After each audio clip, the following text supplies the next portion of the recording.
companheira Raimunda Gesteira vai falar agora sobre... Vai falar durante 20 minutos. Logo após, nós vamos fazer a sessão de perguntas e respostas com Maíse e com Raimunda. Temos várias perguntas aqui. Então, com a palavra, a companheira Raimunda.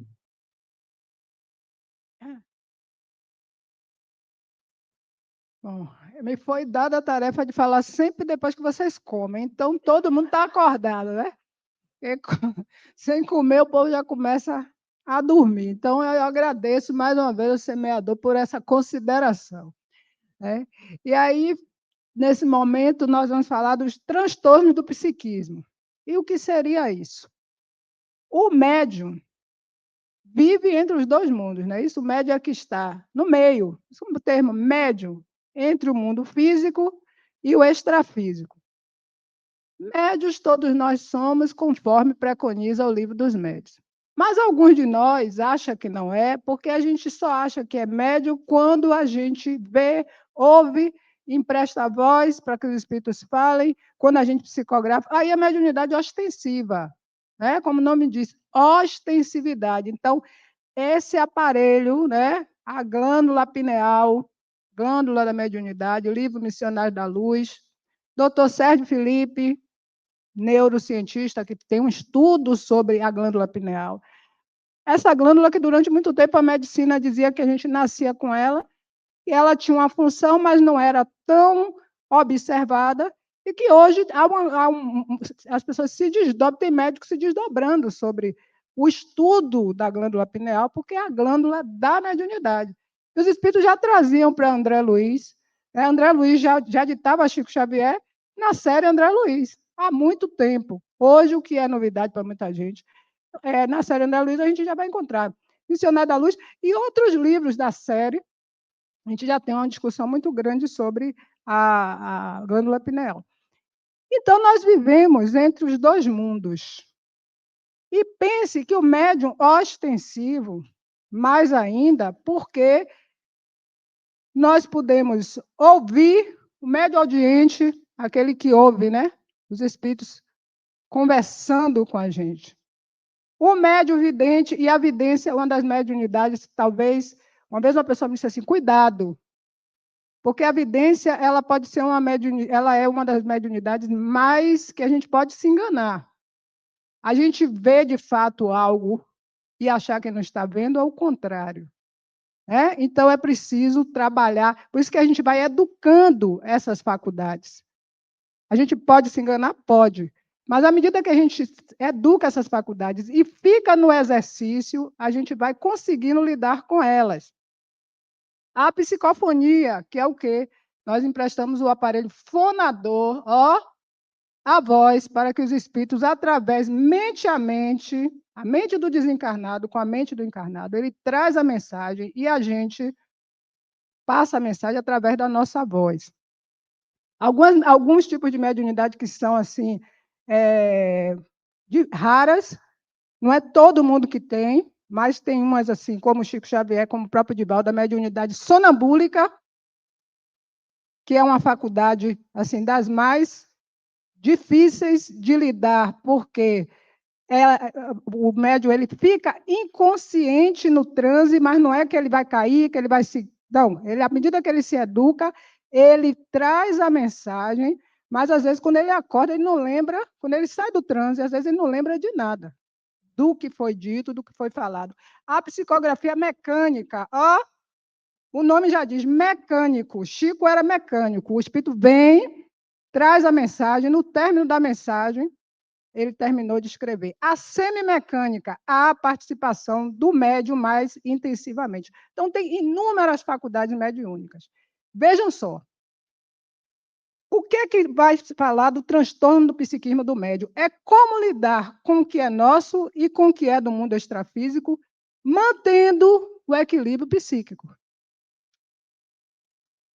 E muitos de nós que chegamos nas casas espíritas, às vezes chegamos muito adoecidos, principalmente porque a gente não está acostumado a lidar com certas coisas. Então, a gente ouve vozes. Se leva para um psiquiatra, ele vai dizer que é delírio. E às vezes não é. Às vezes é a mediunidade audiente. Vê espíritos. Ele pode dizer, o médico psiquiatra também, que porque agora nós temos, graças a Deus, um ramo da medicina que estuda também a gente não como partes divididas, mas como o Joana de Angelis preconiza, o homem integral. E conversa, e observa, para ver em que lugar a gente está transitando. Porque eu posso não ter nenhum transtorno mental e passar a tomar uma medicação que me deixe dependente dela e eu fique numa situação difícil. Como eu posso tê-la, aí é o transtorno do psiquismo, eu posso tê-la e confundir com a questão da mediunidade, porque é algo também muito sutil. O que é que vai me aparelhar? O autoconhecimento, a autoobservação. O médium. Às vezes a gente está aqui bem. Quem é médium aqui ostensivo, principalmente, sabe o que eu estou dizendo. Você levanta bem, você entra num determinado ambiente, dá aquela tristeza, aquela melancolia. Se eu não sou alguém com uma natureza melancólica, se eu não sou alguém que vivo numa constante dessa, eu já. Opa, o que está acontecendo? Eu já vou observar. Já vou observar o meu humor. O médium tem oscilação de humor. Por quê? Porque ele vive entre os dois mundos. E eu preciso entender o que é meu e o que não é. Até para quando eu quero dar uma resposta mal criada, não dizer que foi o espírito. É? Não fui eu, não. Foi o espírito. E eu estou mesmo com vontade de dizer se fui eu, sim. Agora, às vezes, a gente tem determinada reação. A gente diz assim, meu Deus, falei, como é que eu faço um negócio desse? O autoconhecimento, o autotrabalho, a autoobservação vai me dizer como está a minha mente. Por isso que eu tenho que ter cuidado, gente. Cuidado, isso aqui, ó, é uma usina. Que sintonia eu estabeleço? A sintonia é importantíssima e vai me dizer muito como é que está a minha mente. Se eu sou uma pessoa que eu vivo vibrando ódio, rancor, raiva, com quem é que eu vou sintonizar? Com quem é que nós nos afinamos encarnados? Nós nos afinamos com aqueles que nos são o quê? Semelhantes, não é isso? Eu faço parte de um grupo de amigos que cada um tem a sua individualidade, mas eu gosto de estar com esses amigos porque tem muita coisa que a gente coaduna. O mundo extrafísico é a mesma coisa. E a mente do médium precisa ser muito bem o quê? Observada, para não cair em situações de adoecimento psíquico. Minha mãe diz assim, você parece que tem calundu. Já ouviram isso? Pessoal mais antigo. Ave Maria, cada dia está de um jeito. Aí eu digo, mãe, o chique não é calundu, não. É transtorno do psiquismo. É? Então, assim, quando eu era criança, eu tinha muita oscilação de humor. Eu tinha, né? Eu ficava, tinha dia que eu estava, ninguém podia chegar perto de mim, tudo me irritava. Tinha dia que eu... Aí o povo, essa menina, isso, essa menina, aquilo. E aí, depois, à medida que eu fui ficando adulta e fui fazendo esse processo de autoconhecimento, eu fui vendo que tinham reações, às vezes, que eu tinha determinadas reações, que aquilo não era Raimunda, do jeito que Raimunda gostava de ser. E aí, quando eu entrei no exercício mediúnico, nos grupos, por isso que médium precisa estudar, gente. A gente quer, chega o assistido na casa espírita, a gente diz que precisa assistir palestra, precisa fazer evangelho no lar, precisa vigiar os pensamentos, e a gente não precisa porque a gente é médium. E aí é que mora o perigo. Por quê? Porque eu vivo nessa situação com o mundo extrafísico. Às vezes tem dias que a gente está naquela alegria, né? Que a gente sente assim, poxa, às vezes aquela baixa, se eu não estou passando por nenhuma situação de natureza depressiva, algo de adoecimento de Raimunda, de fato, é a oscilação do humor pelo mundo físico e extrafísico que se combinam.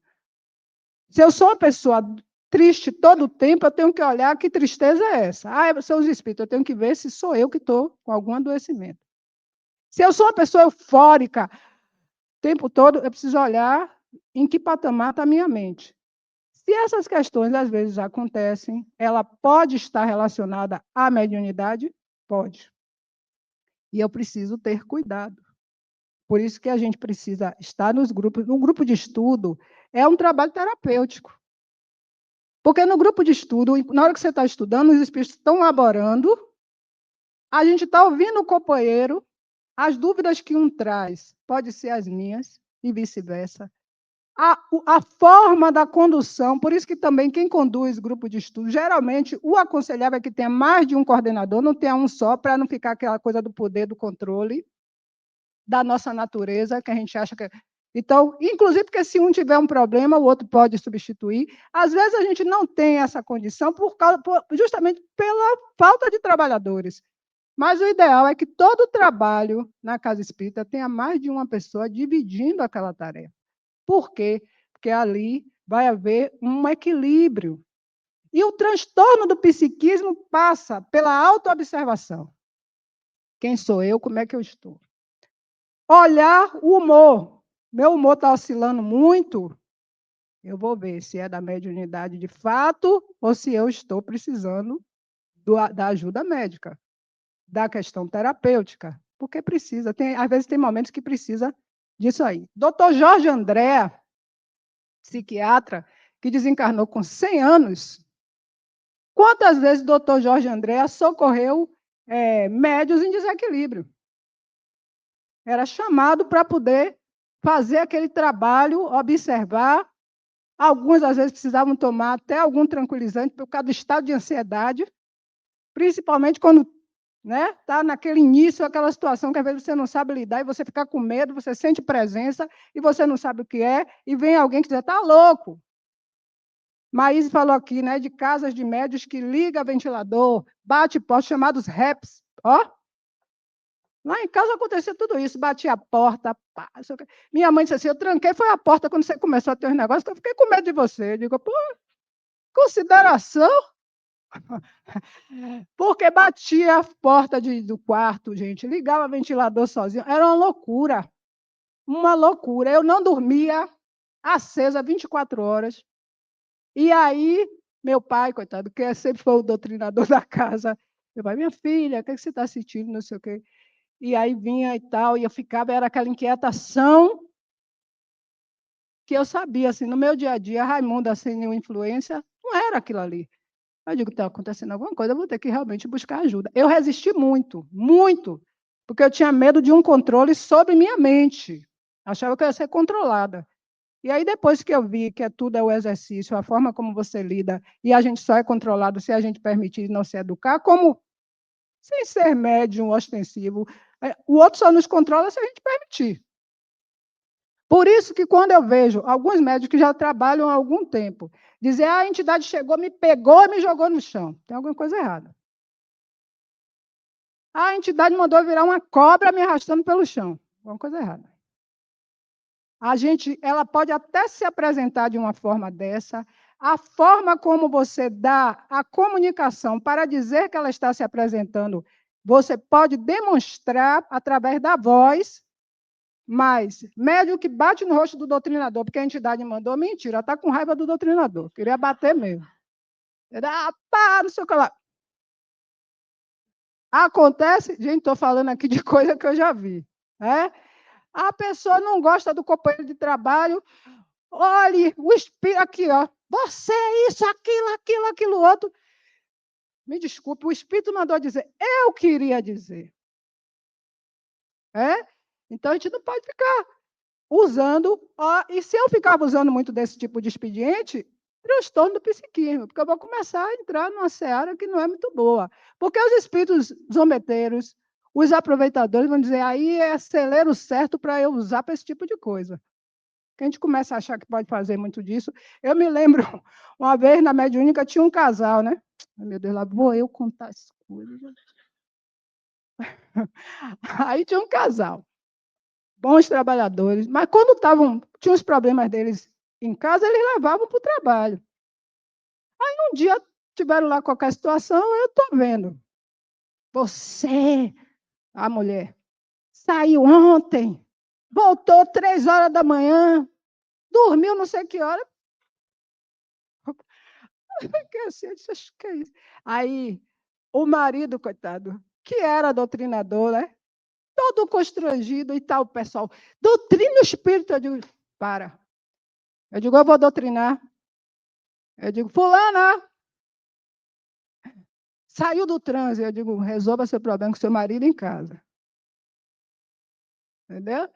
Por quê? Porque a gente estava vendo, eles estavam vivendo um conflito em casa, aí aproveitava. Tinha uma outra que só recebia espírito familiar. Aí, toda vez que ela queria dizer alguma coisa para o marido que ela queria ter, minha mãe chegou e disse não sei o que lá.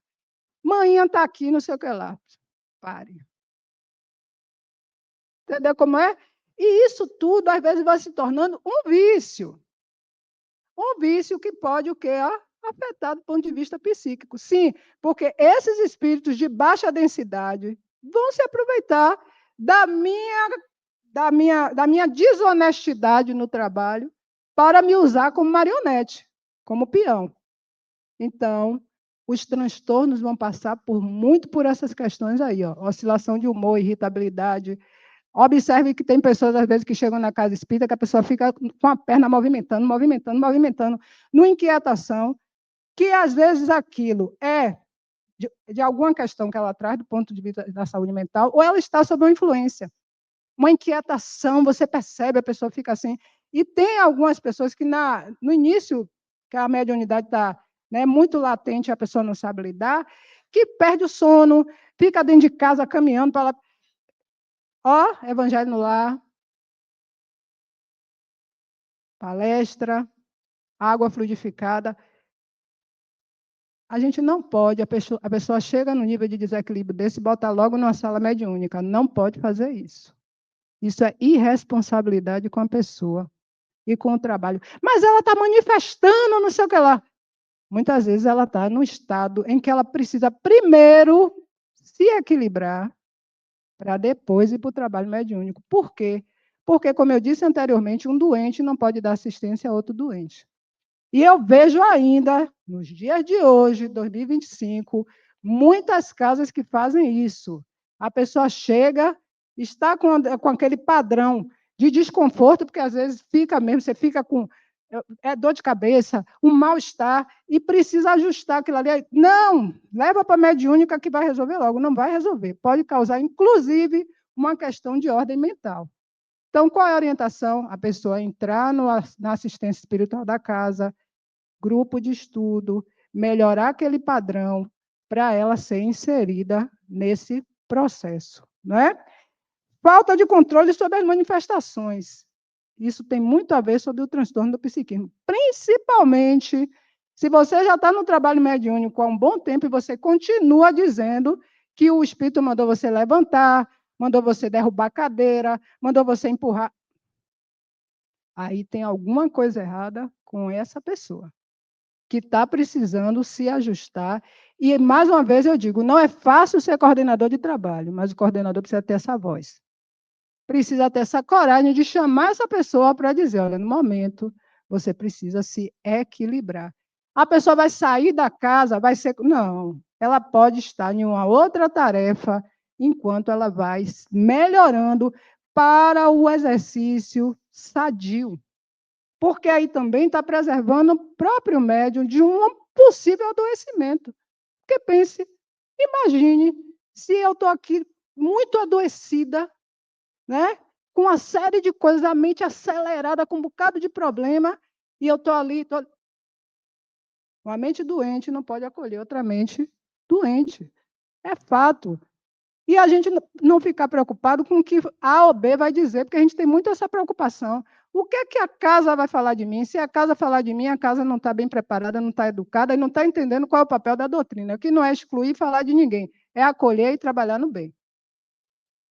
Mas o que é que o companheiro de trabalho vai falar de mim? Esse companheiro, se falar, ele está totalmente fora do contexto, porque ele não tem que falar nada.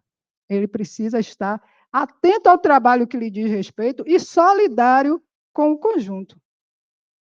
o quê? Os nossos padrões morais. A gente quer fazer isso? Essa é a questão, né? Outra situação, eu me lembro que Divaldo contava, hoje Divaldo está presente.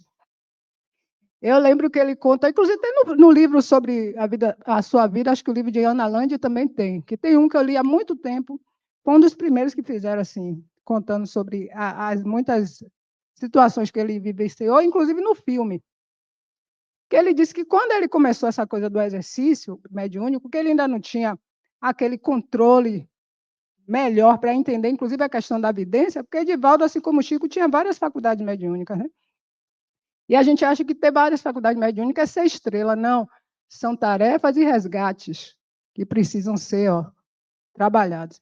E aí ele contava que ele fez o concurso do IPASE, e eu tenho uma tia de 90 anos que foi colega de Edivaldo no IPASE, né? Ela conta um monte de coisa, eu dou muita risada. Aí ele disse que fez o concurso do IPASE, que funcionava ali no edifício Temes, na Praça da Sé. Olha, eu entregando a idade de novo. E aí ele disse que ele foi para o setor, gente, uma pessoa média, foi para o setor de seguros, para trabalhar com o quê? Com documento de gente que já morreu. Aí, aí ele disse que ele estava lá, chegou na repartição, chegava alguém no balcão para pedir informação, ele levantava para atender. Ficava ele conversando com o morto.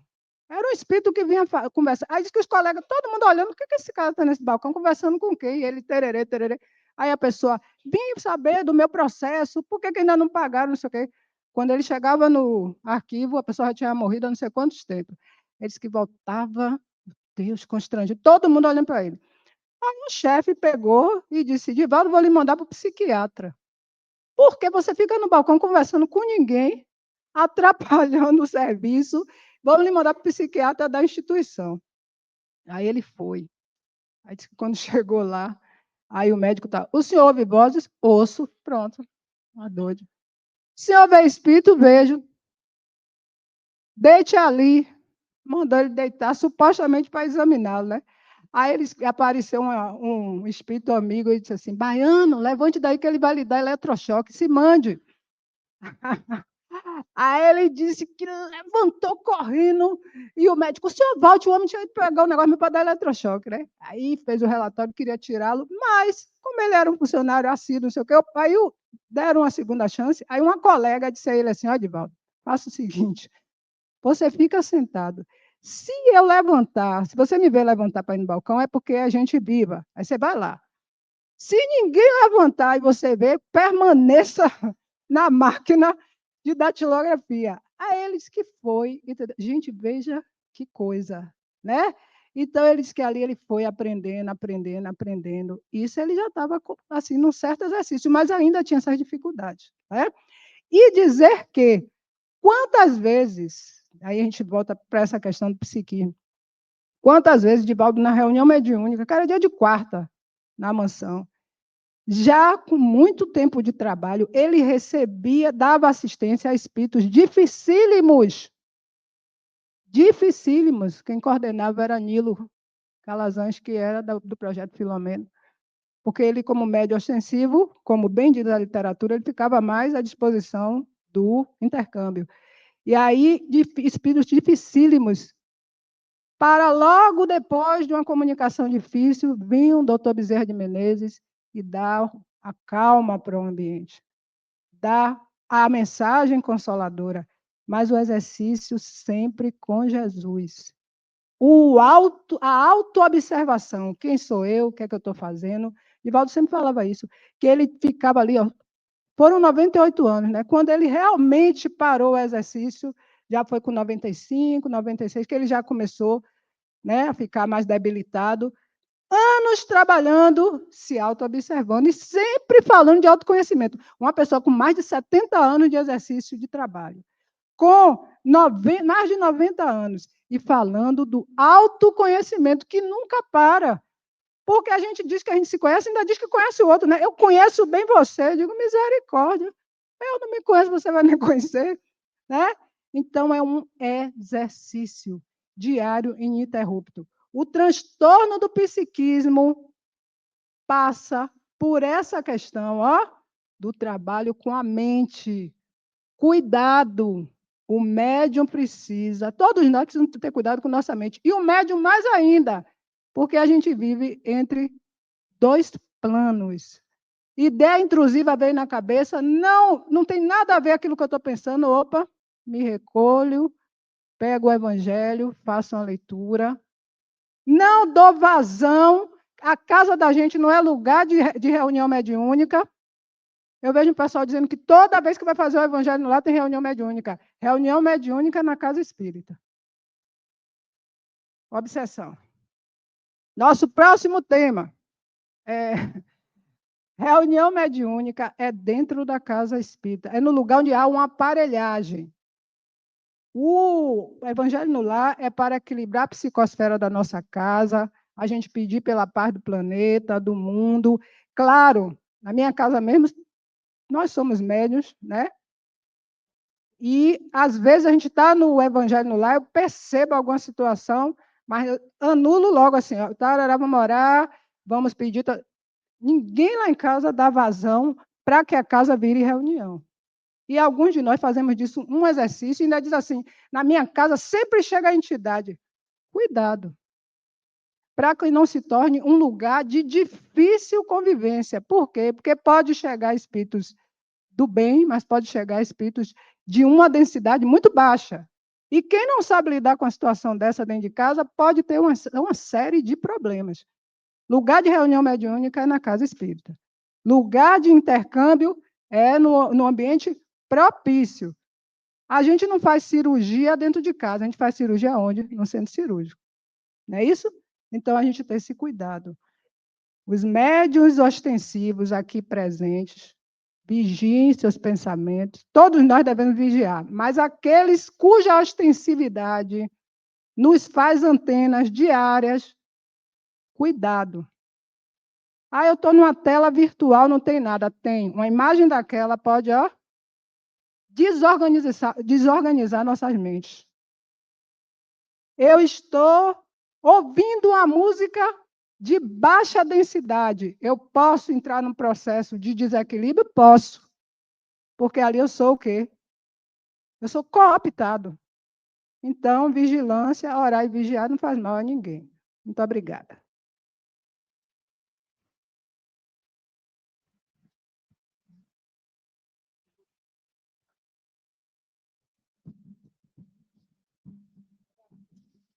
Já me deu umas perguntas antes de começar.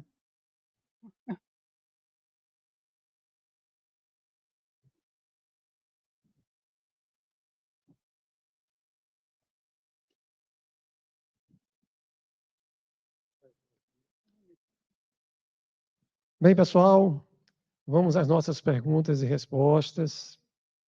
Depois dessas reflexões que Raimunda Gesteira nos deu sobre mediunidade, o cuidado que nós devemos ter no trato com a mediunidade. E tem uma pergunta aqui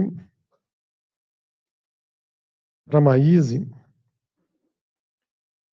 Você falou, Maíse, daquela moça que disse que a filha no Carrefour incorporava. Aí a pergunta é: como deve ser acolhida no centro espírita a menina que recebe ou recebia a entidade no Carrefour? Olha, e ela levou a filha na comunhão e a menina, em 3 meses, estava ótima, porque, no fundo, também havia necessidade de uma reeducação emocional da garota. É claro que as entidades sofredoras se aproveitavam disso. E é onde ela passava, ela pegava uma energia e a entidade sofredora ficava com ela. Ela começou a se justificar nas dificuldades que tinha, inclusive no colégio, de que ela era assediada. E, por isso, ela não conseguia exercer todo o potencial dela. As almas sofredoras adoram esse tipo de desculpa, porque, no fundo, não é completamente verdade, mas fica parecendo que é. Que a culpa é dos invisíveis que sofrem. E o invisível só se atrela a você quando há uma afinidade entre você e o invisível. Me recordo, há muitos anos, de um espírito que se comunicou na comunhão, assediava um rapaz há muito tempo, e o dirigente tentando convencê-lo a deixar o rapaz em paz. E ele imediatamente disse: eu não vou fazer isso. Ele está no corpo, eu estou fora. Eu vivo um pesadelo constante. Ele pode ir ao cinema, ele pode namorar, ele pode se distrair. Ele, se quiser, que saia da minha sintonia. Ele, se quiser, que saia da minha sintonia. A entidade tinha o poder que o rapaz dava a ele. Então, não nos esqueçamos disso nas nossas horas de aparente perturbação. Nós estamos dando a alguém invisível que simplesmente nos inveja porque estamos no corpo ou porque não simpatiza conosco. Quase todos eles não têm nada a ver com nossas vidas passadas, porque quando você encontra alguém que você feriu em vidas passadas, as paredes tremem. É ódio. É ódio. Não é essa coisa simpática, não. É ódio mesmo. Há muitos anos, a dona Emília, uma das fundadoras da Comunhão, pensou: mas será que você não tem psicografia? Fica uns meses no meu grupo para a gente testar se você tem psicografia além da palavra. Eu fui de boba, porque os espíritos tinham me dito que todas as minhas mediunidades tinham sido canalizadas para a palavra. Eu só fiquei com vidência e audiência. O resto, tudo foi para a palavra. Mas eu fui. No último dia, 6 meses depois, quando os espíritos amigos disseram: não vamos escrever através da Maíse, o negócio dela é abrir a boca, apresentou-se uma entidade. A entidade, gente, eu não vou contar a aparência que ela tinha. A entidade simplesmente disse: eu procurei por você 300 anos e te achei. Juro a vocês, eu tremia, porque embora eu não reconhecesse, não me lembrasse de nada, eu sabia que ali estava um adversário meu impressionante. Dona Emília tinha tanta experiência, era uma médium tão maravilhosa, já idosa, que ela tirou a entidade que estava próxima a um médium menos experiente e recebeu a entidade. Ela, a dirigente. Gente, essa entidade não se conformava, porque ela queria avançar em mim, ela queria dizer um monte de coisa para mim, e a disciplina de Dona Emília impedia que o pior acontecesse dentro de uma sala mediúnica. Se fosse alguém menos experiente, ela teria avançado em mim e me dado uma surra, porque seria a forma de colocar para fora aquele ódio que ela sentia. Eu não sentia, porque eu estava no corpo, numa nova experiência. Eu era Maíse na minha cabeça, no meu coração. Ela não me via como Maíse. E ela disse: eu tenho pavor de chamar você de Maíse. Você não é Maíse, não é esse o seu nome. E ela, então, rapidamente, com a permissão dos espíritos, contou que nós tínhamos vivido uma vida horrível no século XIII, na Índia. E, com certeza, boa coisa não era, gente. E eu não quis saber. E Dona Emília não permitiu que a entidade contasse. Mas foi uma sensação horrível, porque quando ela se aproximou de mim, parecia que ela ia me estrangular. Eu tive a exata sensação de estar sendo estrangulada. Então, quando você chegar na casa espírita, diga: eu estou com alguma dificuldade. Gostaria de fazer um tratamento para que esses irmãos que, porventura, estão ao meu lado, possam seguir seus caminhos. Não vamos usar as palavras muito fortes, porque talvez não tenhamos ainda encontrado os nossos grandes adversários de vidas anteriores. Aqueles que, se não fosse a proteção que temos, arrasariam a nossa vida. E qual é a maneira de nos afastarmos cada vez mais deles? Convencê-los de que hoje somos diferentes. Mas para convencê-los, não são palavras, não são anos de trabalho no bem, são existências de trabalho no bem. Então, adversários nós sempre teremos, mas muitos deles hoje, adversários de ontem, já são nossos companheirinhos. Uma vez, uma entidade amiga disse: "Ô, Maíse, você hoje é tão boazinha, mas já foi tão sem modos." Imagine, sem modos, vocês imaginem o que era quando essa entidade me conheceu. Mas ela já era mais evoluída do que eu, então ela educadamente só disse que eu tinha sido muito sem modos em outra encarnação.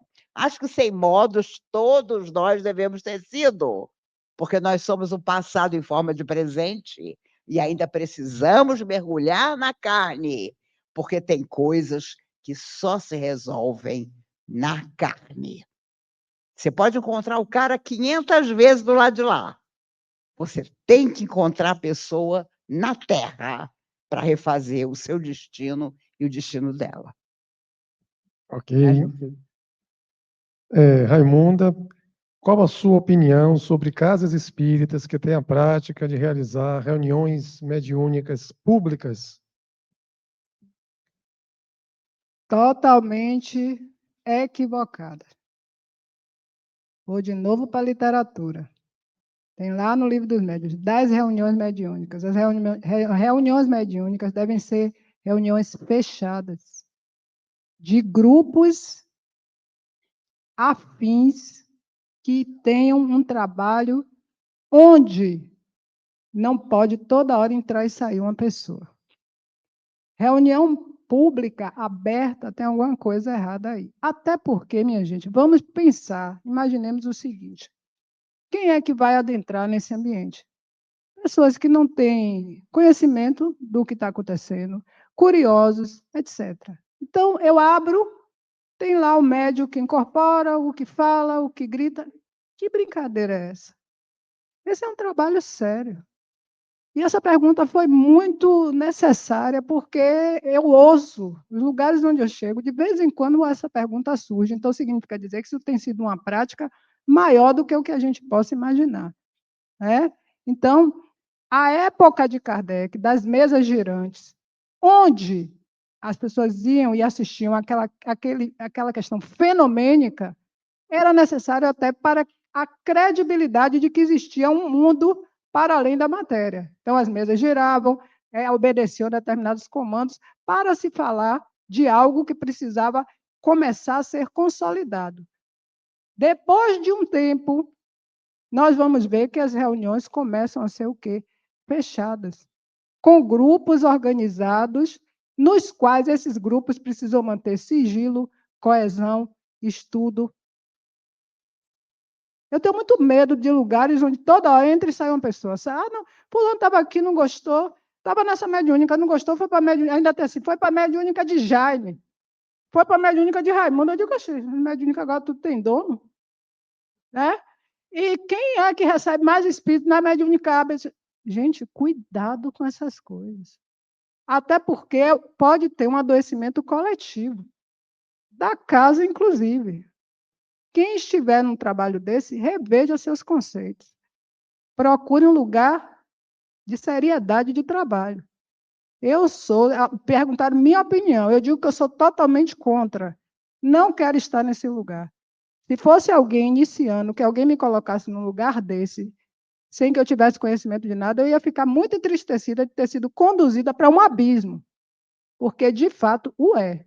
Então, a gente precisa ter responsabilidade com o que a gente faz, com o que a gente deixa o outro estar. Outro dia, uma pessoa me disse que levou uma criança de 7 anos no lugar X, num bairro Y, para um trabalho de desobsessão em que o médico estava incorporando na frente da criança. E a criança passou a ter sérios problemas de pesadelos. Então, o que é isso? O que a gente está fazendo? Não é uma brincadeira, é algo muito sério. Né? Então, Raimunda é contra, porque perguntou minha opinião, e pode procurar na literatura espírita, que vai encontrar lá, o fundamento de quem, de fato, tem propriedade, inclusive, para nos ensinar e nos orientar de onde é que nós podemos estar. Acho que Kardec merece consideração, né? Outro dia eu vi uma pessoa dizer assim, Kardec está ultrapassado. Eu disse, só se for para você. Muito bom. Maíse, que prazer te conhecer e te ouvir pessoalmente. Muito obrigada por tudo. Queria muito que você falasse sobre criança de 12 anos, saudável, sofre um AVC hemorrágico e fica em coma. O que pensar? O que pedir a Deus? Que o melhor aconteça. Porque às vezes nós não temos a noção do que realmente causa as situações dolorosas que enfrentamos. Então, entregar a Deus alguém que amamos é muito difícil, porque nós queremos entregar a Deus, mas com as nossas condições. Entretanto, a espiritualidade amiga, às vezes, não tem permissão de mudar o destino que a própria alma, antes de vir à Terra, escolheu. Então, confesso a vocês que quando acordo, todos os dias eu digo, Jesus, me aponte caminhos, porque eu sei que os caminhos que surgirem apontados por Jesus serão os melhores, ainda que sejam os mais difíceis. Pedro, quando negou Jesus, ficou tão envergonhado que, para ver Pôncio Pilatos condenar o Cristo, sentou-se escondido no meio dos empregados de Pilatos, com medo de ser reconhecido como discípulo de Jesus. Mas depois, ele percebeu que precisava superar aquela culpa e tornou-se a pedra fundamental do cristianismo. Nas nossas horas difíceis, peçamos apenas que tenhamos força para não fazer sofrer aqueles que nada têm a ver com a nossa dificuldade, para aceitar aquilo que as nossas orações não conseguirem mudar, e principalmente para entender que as pessoas que vêm para os nossos braços vêm para aperfeiçoar-se, e nós precisamos ajudar, mesmo que aperfeiçoar-se signifique viver dias de luta, de solidão e de renúncia. Renunciar não é fácil, não. Quando nós vemos alguém partir da nossa vida e não queremos que ela vá embora, é complicado. Mesmo assim, vamos deixar que parta. John Lennon tem uma frase maravilhosa. Ele dizia, quando alguém quer ir embora, eu deixo que vá, porque se for minha de verdade, voltará. Por isso que esse homem maravilhoso morreu há 45 anos atrás, assassinado por uma pessoa absolutamente vazia, que, graças a Deus, está presa até hoje. Porque há coisas que a vida na Terra já prepara para o mundo espiritual. Quanta gente já foi condenada por uma série de motivos, saiu, deixou de estar preso e voltou a delinquir.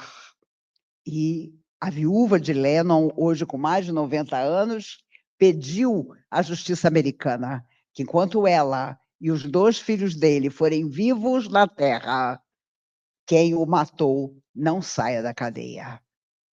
E a justiça americana aceitou o pedido dela. Então, ele está condenado à prisão perpétua, porque o filho mais novo dele tem 52 anos. O mais velho vai fazer 60.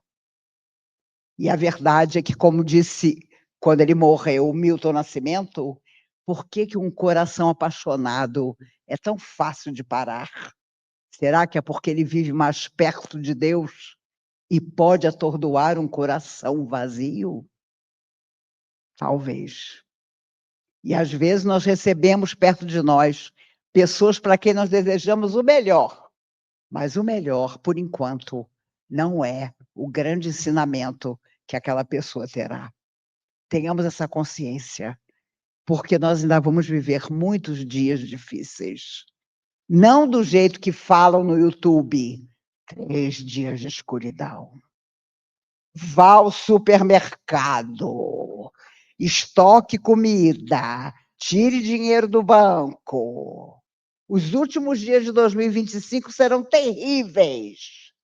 Jesus é o governador da terra. Ainda que surjam dias difíceis, vamos pedir a Ele que nos abençoe. E com certeza estaremos abençoados.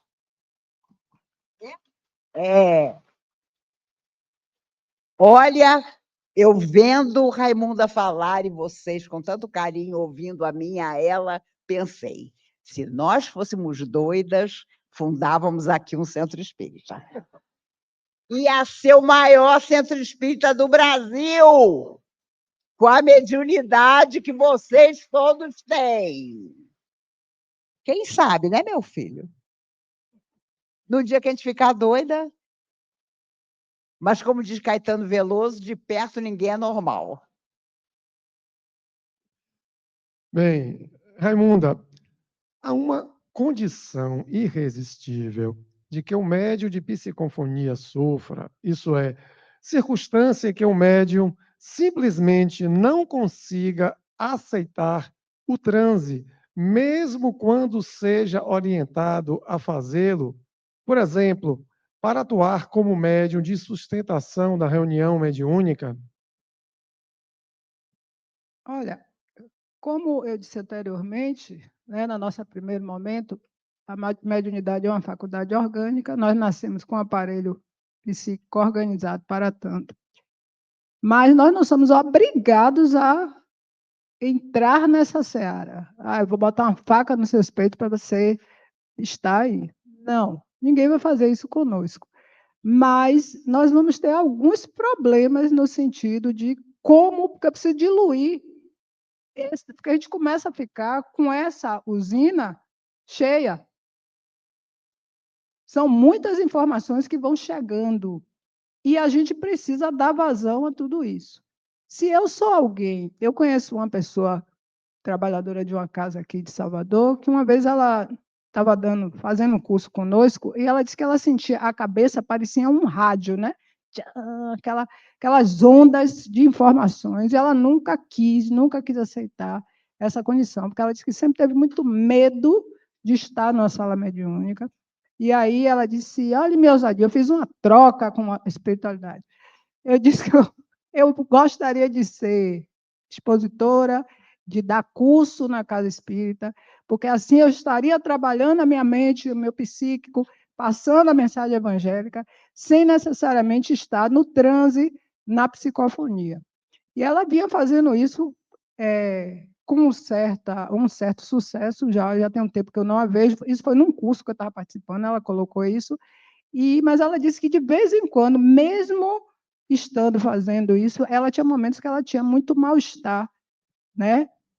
Por causa do número de informações que chegava e que ela não estava conseguindo diluir. O ideal é que nós possamos estar fazendo com que essa faculdade, de fato, esteja trabalhando.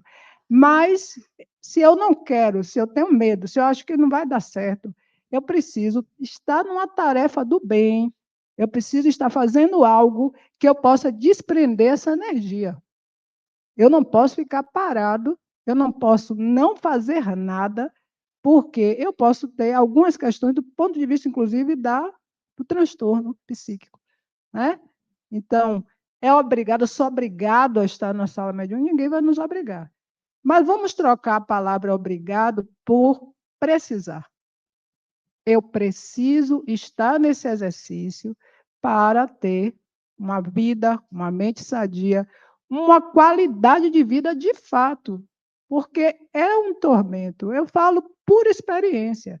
Desde adolescente, eu já tinha, criança, mas adolescente, eu já tinha uma série de situações que me acontecia e eu ficava resistindo, resistindo e sentia muita coisa, do ponto de vista físico mesmo, muito mal-estar eu tive. E aí, no dia em que eu entendi que eu não ia ser prisioneira de nada, ao contrário, eu ia me libertar, e comecei no exercício, né, jovem, com 19 anos, eu fui melhorando de muitas coisas, inclusive da maneira de estar no mundo, de olhar o mundo, de compreender esse mundo. Mas foi uma escolha de Raimunda. E isso foi muito particular. Ninguém na casa espírita me disse, você tem que fazer, você tem. Me deram o tempo que eu precisava. Eu estava na reunião mediúnica, tanto que quando eu iniciei na reunião mediúnica, minha coordenadora disse assim, olha, você vai ficar como doutrinadora. Aí eu falei, tá. Aí comecei fazendo a doutrinação. Aí chegou um dia, ela disse assim, Raimunda, hoje você não vai doutrinar, não. Sente e fique aí, só aguardando o que vai acontecer. Eu, ai, meu Deus, misericórdia. Aí eu senti aquela. Ela levantou e disse: confie, não tenha medo, não, que você não está sozinha. Pode dar vazão ao que está aí, que com certeza vai ser muito bom. Aí foi um exercício, eu tive quem me ajudasse. Por isso que, quando hoje alguém me procura que eu posso fazer esse movimento, eu também quero ajudar, porque eu tive quem me ajudasse, quem me acolhesse, quem me entendesse, quem compreendesse os meus medos, as minhas angústias, né? E que fosse ali, ó, com toda a paciência. Então, eu acho que talvez o que esteja faltando muito nas casas seja acolhimento. E por faltar isso, às vezes a gente se intimida e não quer, de fato, estar nesse exercício. Tem um companheiro nosso, o Wellington Balbo, que ele é de Bauru, e ele disse que ele já tem alguns anos aqui em Salvador. E uma vez eu me lembro uma palestra, um seminário que ele fez na COBEM, na Casa de Oração Bezerra de Menezes, uma casa muito querida aqui, tem mais de 50 anos de trabalho no bem. Eu me lembro de Balbo falando que foi feita uma pesquisa lá em Bauru, onde se perguntou às pessoas o que mais elas esperavam ter na casa espírita, e a resposta foi acolhimento. Então, acolher não é carregar, não é botar no colo, passar a mão na cabeça e dizer que a gente ser permissivo com os nossos erros, com os nossos equívocos, mas é considerar que esse outro precisa de ajuda, se ele quer ser ajudado, e se eu posso ser um instrumento para que esse possa crescer, por que não fazê-lo? Mas é uma escolha particular. E toda escolha tem uma consequência. Se eu escolho não estar no exercício, eu vou precisar também saber das consequências de não estar. Se eu escolho estar, vou saber das consequências de estar. Espero ter respondido. Ótimo. Maíse e Raimunda, muita gratidão por nos presentear com seus excelentes conhecimentos e reflexões. Mais cedo, vocês comentavam sobre TDAH, tema sério que caiu no contexto da ignorância de muitos que, infelizmente, banalizaram o transtorno. Tenho o diagnóstico após mais de um ano de análises e testes. O que vocês dizem sobre reencarnar com essa característica desafiadora? Prova, expiação, ainda há pouco conteúdo da doutrina espírita a respeito desse assunto. Claro que ainda há pouca, muito pouca informação sobre isso, mas poderemos considerar o TDAH como uma nuance da nossa emoção, como algo que ainda não se encaixou onde deveria. Eu, hoje, olhando para trás, vendo a minha infância, eu seria diagnosticada com 40 TDAH. Eu era desligada, eu não olhava por onde eu caminhava, eu levava os maiores tombos do mundo, de velocípede, de tudo que vocês podem imaginar. Eu sempre fui desligadinha, mas isso está relacionado com mediunidade. Isso está relacionado com um pedaço da nossa cabeça que já veio para a Terra separado do resto do cérebro. É aquele que vai ser utilizado nas nossas questões espirituais. Então, eu acredito que, seja qual for o diagnóstico, nós não somos o diagnóstico. Nós somos pessoas que vamos entender que trazemos de outras vidas, sim, lutas a serem vencidas, portas adentro do nosso coração, e não importa se nos rotulem, nós vamos em busca do equilíbrio maior, que é sermos felizes fazendo os outros felizes. E não há dúvida de que nós vamos poder superar tudo. Não é mesmo, Raimundo? Muito bom. Nós estamos praticamente chegando no nosso horário. E eu gostaria que você nos trouxesse algumas reflexões sobre o tema mediunidade, sinônimo de amor. Nossa Senhora. Ele joga assim, mediunidade, sinônimo de amor. Pois eu, nas minhas palavras finais, queria agradecer demais a vocês. As selfies, os beijos, os abraços, os meninos de sábado que a gente encontra em toda parte. Podem ter certeza que em Brasília, eu sempre, toda semana, digo aos espíritos, onde quer que haja alguém lutando para ser melhor, existe um menino de sábado e que ele esteja bem. Que cada um de nós seja feliz, fazendo os outros felizes. Toda semana, vocês podem acreditar, eu tenho esse pensamento há muitos anos. Mas eu encerro com um questionamento. Uma senhora perdeu o filho, ele tirou a própria vida, enforcando-se. Ela, católica demais, mas as pessoas diziam, vai no Chico para você ter uma palavra de conforto. E ela veio, foi a Uberaba. Ela chegou tão cedo de madrugada que ela conseguiu a ficha de número 1 para conversar com o Chico. Diariamente eram 30 fichas distribuídas. O dia amanheceu, o Chico ia chegar, a fila das 30 pessoas organizada. Ela no primeiro lugar, porque a ficha dela era de número 1. Na hora que começa o atendimento, que ia começar o atendimento, uma mulher desesperada, uma mulher rica, para com o motorista, um carro espetacular. Ela salta, ela vê as 30 pessoas e diz, meu Deus, eu sou uma desgraçada, porque eu não cheguei a tempo de pegar uma ficha para falar com o Chico Xavier. Eu perdi 2 filhos num acidente de carro. Como é que eu vou viver agora sem a palavra desse homem? Esta senhora, que tinha a ficha de número 1, pensou, meu Deus, essa mãe perdeu 2 filhos, eu perdi 1. Essa mãe perdeu esses filhos num acidente de carro inesperado. Meu filho quis ir embora e optou pelo suicídio. Essa mulher humilde foi até aquela mulher, entregou a ela a ficha de número 1 que tinha na mão. Olha, minha senhora, eu tenho aqui a ficha de número 1.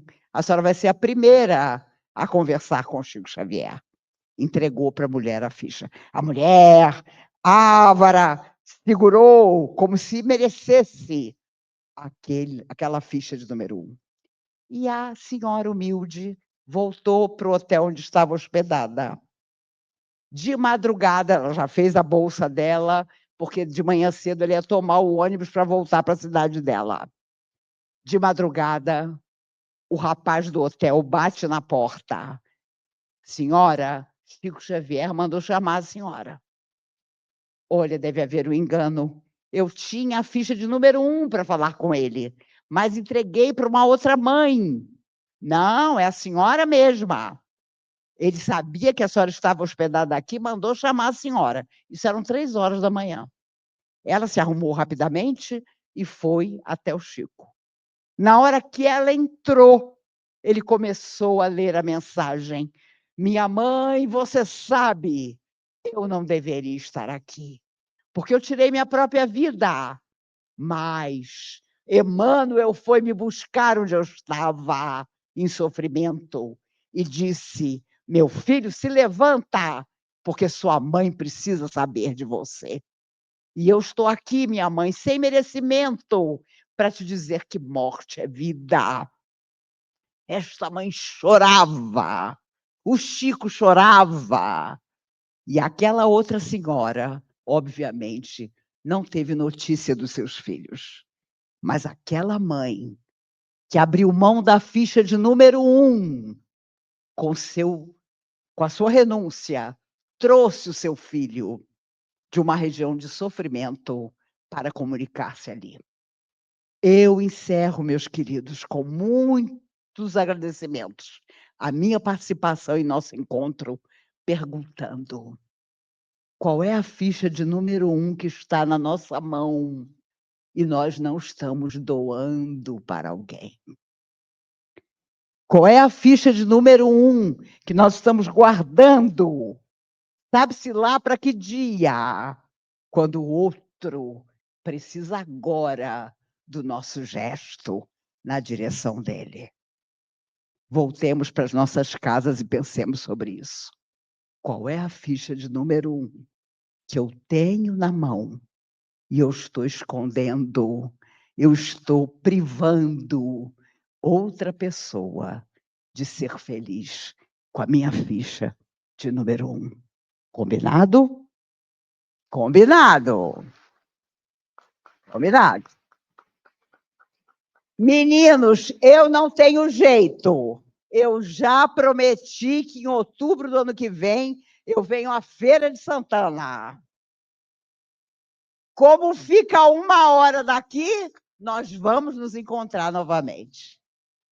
E eu tenho o maior agradecimento, Raimunda, porque, na verdade, eu não tenho mais cacife para fazer um seminário sozinha. E ela, com sua generosidade, aceitou em dividir comigo esse dia extraordinário, em que eu vi tantas almas desencarnadas prontas para voltar à Terra, participando conosco.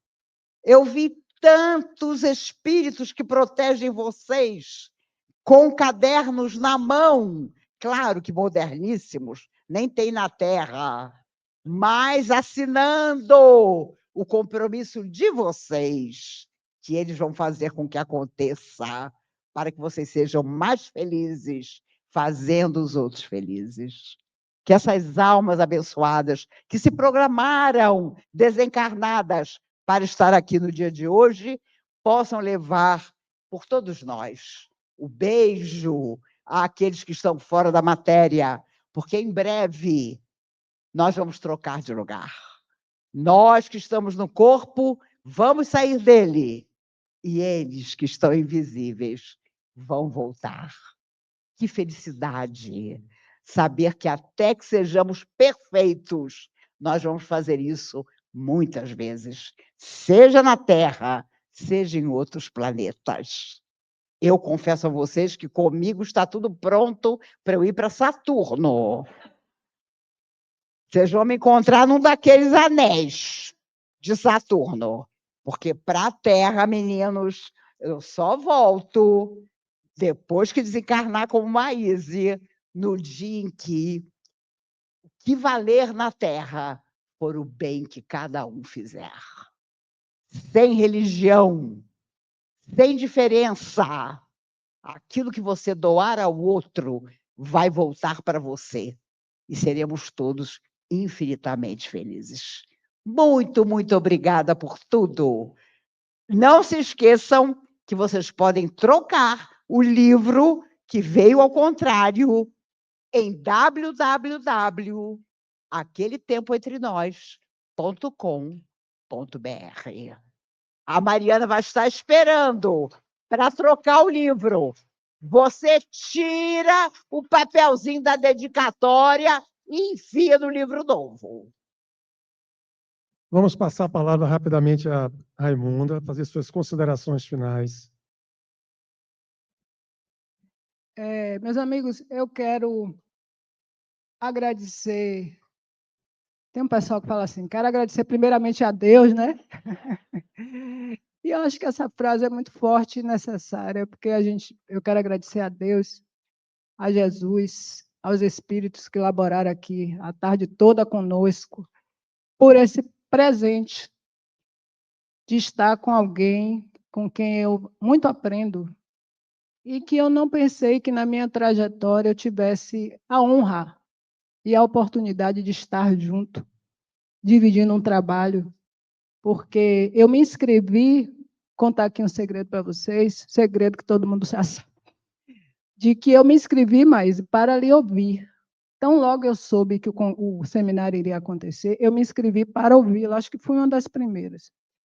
E, para minha surpresa, os companheiros do semeador me convidaram, um tempo depois, para dividir esse momento.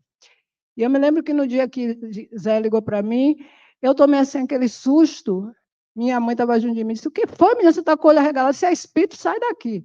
Eu falei... Eu disse: não, mãe, é porque me convidaram para dividir um momento com uma pessoa que eu admiro muito e que eu fico pensando da responsabilidade de estar com ela. Mas entendi que a espiritualidade me convidou hoje para que eu recebesse a assistência do alto ao seu lado, para que os padrões que, de alguma maneira, eu precisava dirimir no dia de hoje, seriam com a sua companhia, com a sua leveza, a sua sabedoria, os espíritos que lhe orientam tão bem, né? E que orientam o semeador e essa instituição centenária. E todos os que aqui vieram, porque não existe acaso, nós precisávamos, esse é um reencontro de almas. Então, eu quero agradecer profundamente, dizer que é uma alegria, uma satisfação poder ter dividido com vocês um pouco do muito que a gente tem a aprender. Dizer que a tarde de hoje vai ficar no meu coração por todo e sempre.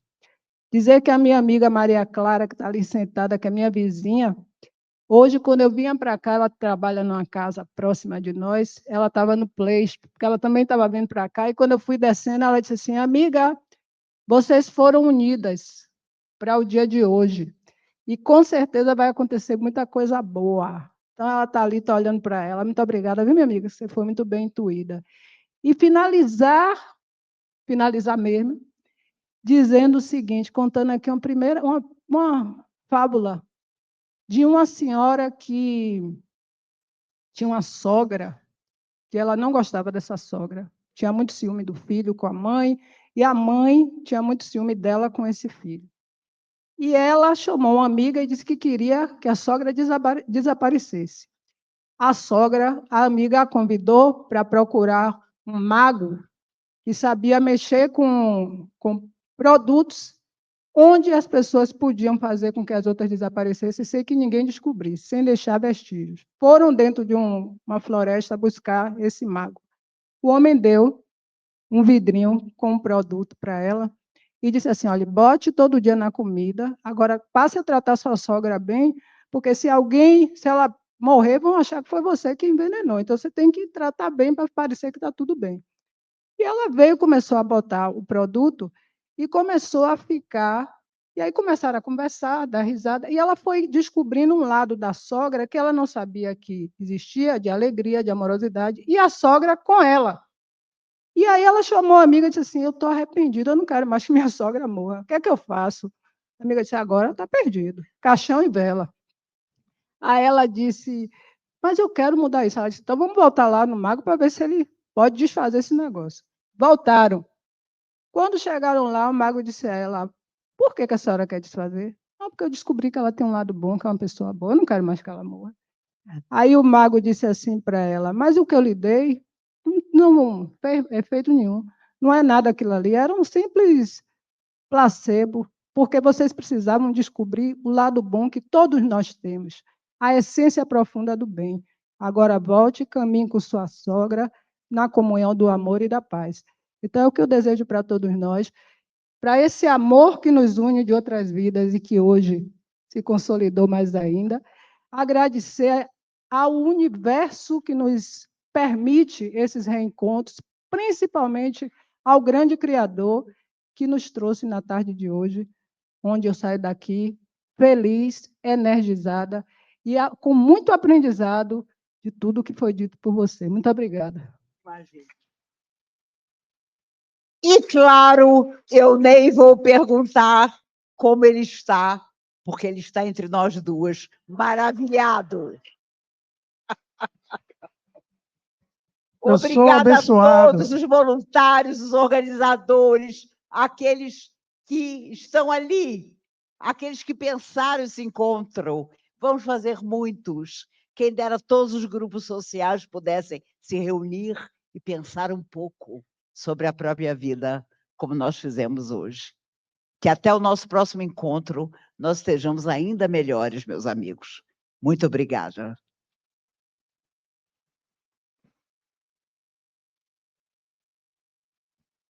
Pessoal, nossa gratidão a todos vocês. Eu passei um sábado extremamente abençoado, com duas mulheres ao meu lado, maravilhosas, cheias de conhecimento, que mexeram com minhas estruturas. Certamente eu vou sair uma pessoa melhor aqui hoje. Eu tenho muita gratidão a Maísa e a Raimunda por tanto conhecimento e por compartilhar esse conhecimento conosco. O semeador agradece a todos pela presença, a Maíse pela sua disponibilidade em aceitar o nosso convite, a companheira Raimunda, que já é uma irmã de nós todos, está sempre em nossa casa, a todos os voluntários da nossa instituição, a Federação Espírita do Estado da Bahia, que nos acolheu com muito carinho, aos seus voluntários, ao pessoal da técnica, da gravação lá em cima, que está gravando aqui nosso seminário. A todos vocês, nossa gratidão. Muito obrigado. Sigamos com Deus na mente e Jesus no coração.